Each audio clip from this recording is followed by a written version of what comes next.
joining us next, Gerry McCallum. He is the Director of City Services for the City of Orchard Lake Village. Gerry, it's been a little bit since we've checked in with you. How are things going there in Orchard Lake? Well, Ronnie, pretty good, I guess. Just to let you know, if I do cough during this, I apologize. But unfortunately, we were scheduled about 2.5, 3 weeks ago, and I unfortunately came down with COVID. So I'm recovered. I'm back in the saddle. But again, I apologize if I do have some coughing episodes because it's still with me a little bit. Oh, well, we're happy to hear that you're doing okay and you're on the mend, though. Thank you. But we've, for so many of us, we know people that have experienced what you're experiencing. It's that lingering cough, but then you add into it right now allergy season. So kind of a double whammy for some people, Gerry. That absolutely compounds the problem a little bit, but. Well, we appreciate your time and we're happy that you're doing better. So give us an update. What's going on there in Orchard Lake? Well, a few things. Obviously, with the COVID situation, I do have one other staff member that's out with COVID also, so we're working through that. But thanks to the rest of the staff members, everybody's kind of stepped up to the plate, kept city operations going, maintain the level of service that we do for our residents and for our customers. I did want to let you know also that the city council did, actually the mayor with the concurrence of the city council did declare a state of an emergency relative to virtual meetings.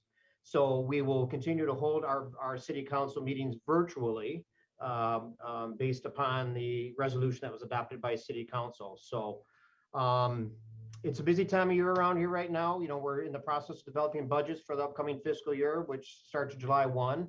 So that's been taking up some time. I don't know if you're aware or if anybody else is aware, but our police chief, Joe George, is retiring, and actually his last day is today. So no way, I didn't know that. Well, yeah. Best of luck on his retirement. Yes, and we've been very fortunate to have him for the past 10 years, and he did a fabulous job for the city, and obviously we wish him well. And they have hired a replacement within to replace Chief Joe George, but he will certainly be missed, no doubt about that. But we have a good chief that's coming in that will maintain the stuff we have here. So. That's so important because I believe Sylvan Lake, Keiko Harbor, and Orchard Lake, all of their chiefs came from the Southfield Police Department at one point in time in their careers. So really having that collaboration has been vital to our three communities. So please give our well wishes and congratulations to the chief. I will do that. I'll pass that along, Ronnie. So with that, what's the process been like in trying to get someone? You said you hired someone within, but the interviewing process, what's that been like for the team there? Well, actually, we have a personnel committee that handles all of our personnel issues, consists of 3 council members, which is a benefit, and they do a great job. They do the proper interviewing. They have, in my opinion, have never really hired anybody that's been bad for this city. They do a good job in vetting the individual. And obviously, when you're talking about administration, you want an administrator that's going to take care of their residents, provide a high level of service, but also be a leader in their department for the staff. You know, the leader is only as good as how the staff is, in my opinion. You know, you got great staff, it makes you look good and makes the operation run smooth. So we're very fortunate, again, that the personnel committee has done a fabulous job in the past and continue to do that on personnel issues. So with that, Gerry, too, we know that we're coming into voting season right now. I was really surprised over the last few days how many boats are out on the waterways right now. Do you want to talk about anything on that front as we go into the summer season? Well, you know, we are a boating community, obviously. Orchard Lake is entirely within our jurisdiction.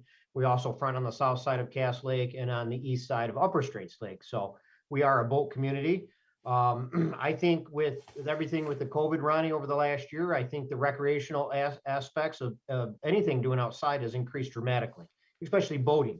I think individuals that even go to a store to buy a boat or to purchase one, they have a hard time finding them because of the pandemic and the ability to let families get out, enjoy the outside, and do something that you know, get them out of the house relative to COVID and stuff like that. But we have a We have Great Lakes here.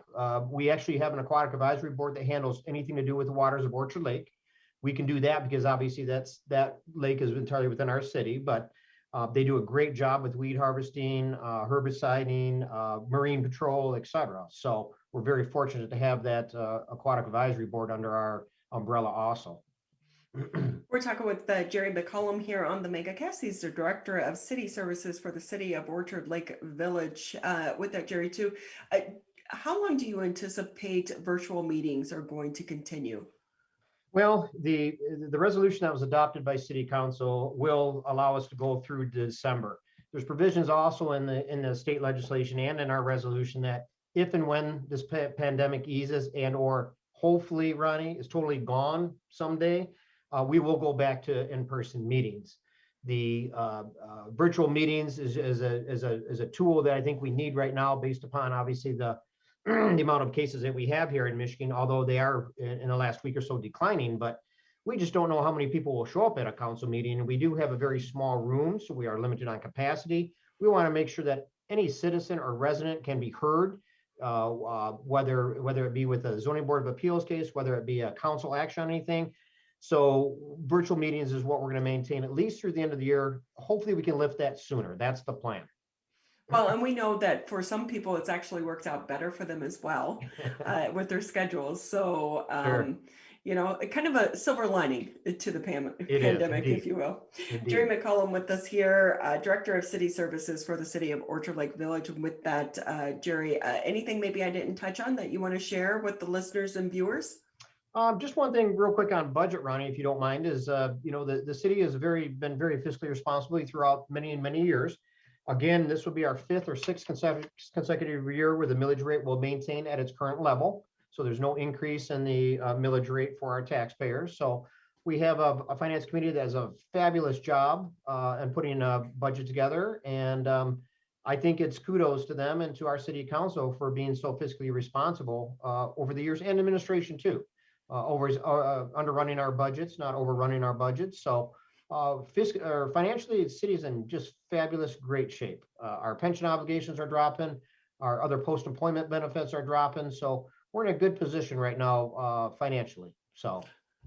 Well, I see some good news to share with the public. That's always nice. Gerry McCallum with us here, Director of City Services for the City of Orchard Lake Village. Gerry, we want to say thank you for your time, and we're happy to hear that you're on the mend as well. I appreciate that, Ronnie, and always good to see you. Thank you. You too. Take care of yourself.